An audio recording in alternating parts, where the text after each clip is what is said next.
ગુજરાતની જનતાનું ભવિષ્ય નક્કી કરતા ધારાસભ્યો જો પોતે સુરક્ષિત ન હોય તો સામાન્ય નાગરિકોની સુરક્ષાનું શું? આ સવાલ આજે ફરી એકવાર ગંભીર રીતે ઊભો થયો છે, કારણ કે ગાંધીનગર સ્થિત ગુજરાત વિધાનસભાને બોમ્બથી ઉડાડી દેવાની ધમકી મળતા આખા પરિસરમાં અફરાતફરીનો માહોલ સર્જાયો હતો.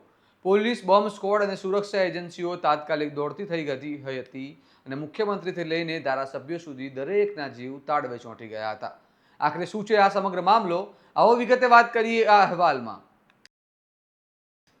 નમસ્કાર, હું છું ચિરાગ વર્ષાબેન. આપ જોઈ રહ્યા છો સ્વમાન.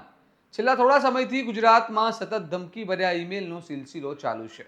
ક્યારેક શાળાઓ, ક્યારેક કચેરીઓ અને ક્યારેક અદાલતોને બોમ્બથી ઉડાડી દેવાની ધમકી આપવામાં આવી રહી છે.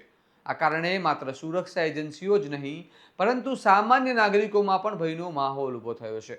આજે ફરી એકવાર એ જ પ્રકારની ઘટના સામે આવી છે, જ્યાં ગુજરાતનું ભવિષ્ય નક્કી કરતું સ્થળ એટલે કે વિધાનસભાને સવારે બોમ્બથી ઉડાડી દેવાની ધમકી ભર્યો ઈમેલ મળ્યો. આ ધમકી મળતા જ વિધાનસભામાં અફરાતફરી મચી ગઈ હતી.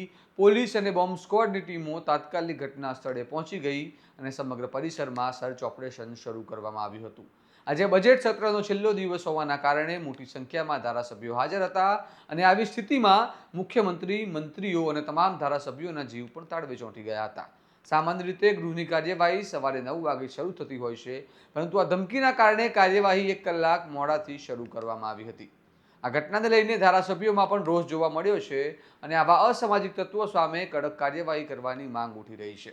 પોલીસ દ્વારા પણ ધમકીભર્યો ઈમેલ મોકલનારને શોધવા માટે તપાસ શરૂ કરવામાં આવી છે.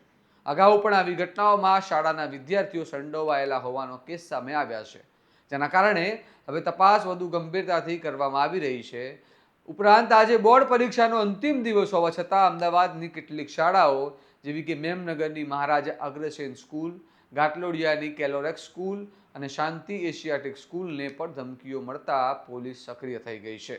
આવી સતત ઘટનાઓને જોતા હવે સૌથી મોટો સવાલ એ ઊભો થાય છે કે શું ગુજરાતમાં સુરક્ષા વ્યવસ્થા પૂરતી મજબૂત છે?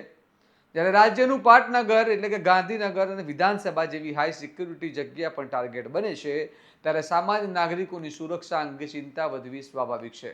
હવે લોકો માંગ કરી રહ્યા છે કે આવા મામલામાં કડકમાં કડક કાર્યવાહી થાય અને આરોપીઓને ઝડપીને ઉદાહરણ પૂરું પાડવામાં આવે. આ મુદ્દે તમારું શું મંતવ્ય છે?